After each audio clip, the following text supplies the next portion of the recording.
നമ്മുടെ പാവങ്ങൾ എന്ന് പറയുന്ന നോവലില് ജീൻവാൽജീൻ വിളക്കാല് മോഷ്ടിച്ചുകൊണ്ടുപോയിട്ട് പോലീസ് പിടിച്ച് പോലീസ് ഓഫീസർ അയാളെ തിരിച്ചു കൊണ്ടുവരും ബിഷപ്പിന്റെ അടുത്ത്. എന്നിട്ട് പറയും, അങ്ങയുടെ വിളക്കാലുകളാണ് ഇവൻ മോഷ്ടിച്ചതാണെന്ന് പറയും. അപ്പം മെത്രാൻ പറയും, മോഷ്ടിച്ചതല്ല, ഞാൻ കൊടുത്തതാണ്. പോലീസ് ഓഫീസർ വലിയ ആശ്ചര്യത്തോടെ ചോദിക്കും, അങ്ങേക്ക് ഇവൻ അറിയാമോ? മെത്രാൻ പറയും, അറിയാം. ആരാണിവൻ? ബിഷപ്പിന്റെ മറുപടി, എൻ്റെ സഹോദരൻ എന്നാണ്.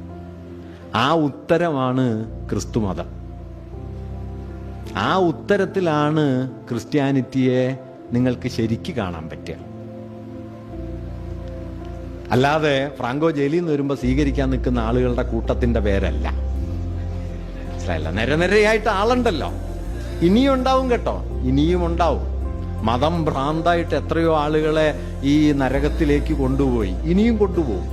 പക്ഷെ അതല്ല മതം എന്നാണ് നവോത്ഥാനം പറയാൻ ശ്രമിച്ചത്. അതാ ഗുരു പറഞ്ഞത്, സ്നേഹവും സാഹോദര്യവുമാണെങ്കിൽ, ബുദ്ധമതം കരുണയാണെങ്കിൽ, നിങ്ങളുടെ ഹിന്ദുമതം ഏകതയാണെങ്കിൽ അപ്പുറത്താരുമില്ല, പിന്നെ ശത്രുവില്ല. അതുകൊണ്ടാ ഗാന്ധിജിയുടെ വലിയ വാക്യമുണ്ട്, ഞാൻ ഉത്തമനായൊരു ഹിന്ദു ആയതുകൊണ്ട് ഞാൻ ഉത്തമനായൊരു മുസൽമാനുമാണ്.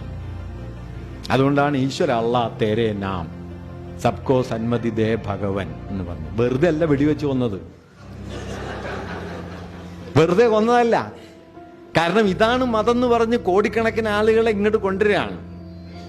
അങ്ങനെ കൊന്നതാ ഇല്ലേ? ഇന്ത്യ വിഭജിക്കാതിരിക്കാനായിട്ട് ഗാന്ധിജി വെച്ച നിർദ്ദേശം എന്ന് പറയുന്നത് ചെറിയ നിർദ്ദേശമായിരുന്നു. ഒറ്റാൾക്കും ആലോചിക്കാൻ പറ്റാത്ത നിർദ്ദേശമല്ലേ ഗാന്ധിജി വെച്ചത്. ജിന്നയെ പ്രധാനമന്ത്രിയാക്കൂ, ഇന്ത്യ വിഭജിക്കണ്ട. മുസ്ലിങ്ങൾക്കുള്ള അവിശ്വാസമാണോ പ്രശ്നം? അത് തീർക്കാൻ എളുപ്പ വഴിയുണ്ട്, ജിന്ന പ്രധാനമന്ത്രി ആവട്ടെ. ഇത് പറയാൻ പറയാൻ പോയിട്ട് ആലോചിക്കാൻ ഇന്ത്യയിൽ ശേഷിയുണ്ടായിരുന്ന ഒറ്റ ആളുടെ പേരാ മഹാത്മാഗാന്ധി എന്ന്. ജിന്നക്ക് പോലും ആലോചിക്കാൻ പറ്റില്ല. ജിന്നക്ക് തന്നെ പേടിയാവും ഇന്ത്യയുടെ പ്രധാനമന്ത്രി എന്ന് പറഞ്ഞാൽ. ഗാന്ധിജിക്ക് പറ്റുമായിരുന്നോ? കാരണം അപ്പുറം ഒരാളില്ല. ഉത്തമനായ ഒരു ഹിന്ദു ആയതുകൊണ്ട് ഉത്തമനായ മുസൽമാനുമാണ് താൻ എന്ന് അദ്ദേഹത്തിന് മതം മൂല്യമായിട്ട് ഉള്ളിലുണ്ടായിരുന്നു. മൂല്യമായി. മത ആചാരമാണെങ്കിൽ നിങ്ങൾ അനുഷ്ഠിക്കുന്ന അതേ ആചാരം അനുഷ്ഠിക്കുന്നവർ നിങ്ങളുടെ ആൾക്കാര്, നിങ്ങളുടേതല്ലാത്ത ആചാരം അനുഷ്ഠിക്കുന്നവര് മറുഭാഗത്തുള്ളവര്. അതാണ് ഗുരു പറഞ്ഞത്, മത ആചാരമാണോ മതം മൂല്യമാണോ? ആചാരമായിരുന്ന മതത്തെ മൂല്യമാക്കി മാറ്റിയ ഒരു മഹാപ്രക്രിയയുടെ പേര് കൂടിയാണ് നവോത്ഥാനം. അങ്ങനെയാണ് നാം മതത്തെ അതിൻ്റെ ഈ കെട്ടിൽ നിന്ന് പൊട്ടിച്ച് ഇവിടം വരെ എത്തിച്ചത്. ആ കെട്ടുകളൊക്കെ തിരിച്ചു കൊണ്ടുവന്ന് വരിഞ്ഞു മുറുക്കാൻ വേണ്ടിയിട്ടാണ് വാസ്തവത്തിൽ ഇപ്പോൾ ഈ ശ്രമങ്ങൾ നടക്കുന്നത് എന്ന കാര്യം. അതുകൊണ്ട് ആചാര സംരക്ഷണം എന്ന് പറയുന്നത് രണ്ട് നിലക്കും സാധുവല്ല എന്നാണ് ഞാൻ പറയുന്നത്. ഒന്ന്, മതത്തെയോ ക്ഷേത്രത്തെയോ അതിൻ്റെ ആചാരമായി കാണാൻ കഴിയില്ല. ആ ആചാരങ്ങളെ ലംഘിച്ചാണ് മതങ്ങൾ ആധുനിക ലോകത്തേക്ക് എത്തിയത്. ഇന്ന് മാർപ്പാപ്പ പറയുന്ന വാക്യം 50 കൊല്ലം മുമ്പ് ഒരു മാർപ്പാപ്പയും പറയുമായിരുന്നില്ലല്ലോ. സ്വർഗാനുരാഗിയായ ഒരാൾക്ക് ക്രിസ്തുമതത്തിൽ ചേരാൻ ആഗ്രഹമുണ്ട്, എന്ത് ചെയ്യണം എന്ന് ചോദിക്കുമ്പോൾ മാർപ്പാപ്പ പറഞ്ഞത്, ഒരാൾ ക്രിസ്തുവിനെ ആഗ്രഹിക്കുന്നെങ്കിൽ അരുതെന്ന് പറയാൻ ഞാൻ ആരാണ്? ഇങ്ങനെ പറഞ്ഞത് മതം ആദ്യം മുതൽ ഇത് പറഞ്ഞുകൊണ്ടിരുന്നുകൊണ്ടല്ല, മറിച്ച് മതത്തെ ഒരു ധാർമ്മിക മൂല്യമായി കണ്ട് കാലത്തിന്റെ ബോധ്യങ്ങളിലേക്ക് ആ മതബോധത്തെ കൂട്ടിവിളക്കുമ്പോഴാണ്.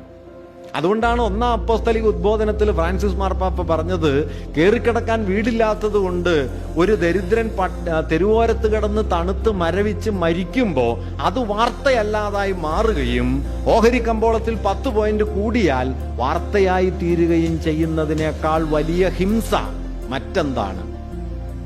പ്രശ്നം ഒരു സാമ്പത്തിക പ്രശ്നമാണ്. പക്ഷേ മാർപ്പാപ്പ കണ്ടത് മതധാർമ്മികതയ്ക്കെതിരായ പ്രശ്നമായിട്ടാണ്. തുടർന്ന് അദ്ദേഹം പറഞ്ഞൊരു വാക്യം, കൊല്ലരുത് എന്ന് നിങ്ങൾ ലോകത്തോട് മാത്രം പറഞ്ഞാൽ പോരാ, വ്യവസ്ഥകളോടും പറയണം. ദൗ ഷാൽ നോട്ട് കിൽ, കൊല്ലരുത്. മനുഷ്യരെ കൊന്നൊടുക്കുന്ന ഒരു വ്യവസ്ഥയുണ്ട്. മൂലധനാധിപത്യത്തിന്റെ അക്രമോത്സുകമായ കടന്നുകയറ്റം നടക്കുന്നുണ്ട്, അരുത് എന്ന് അതിനോടും പറയണം.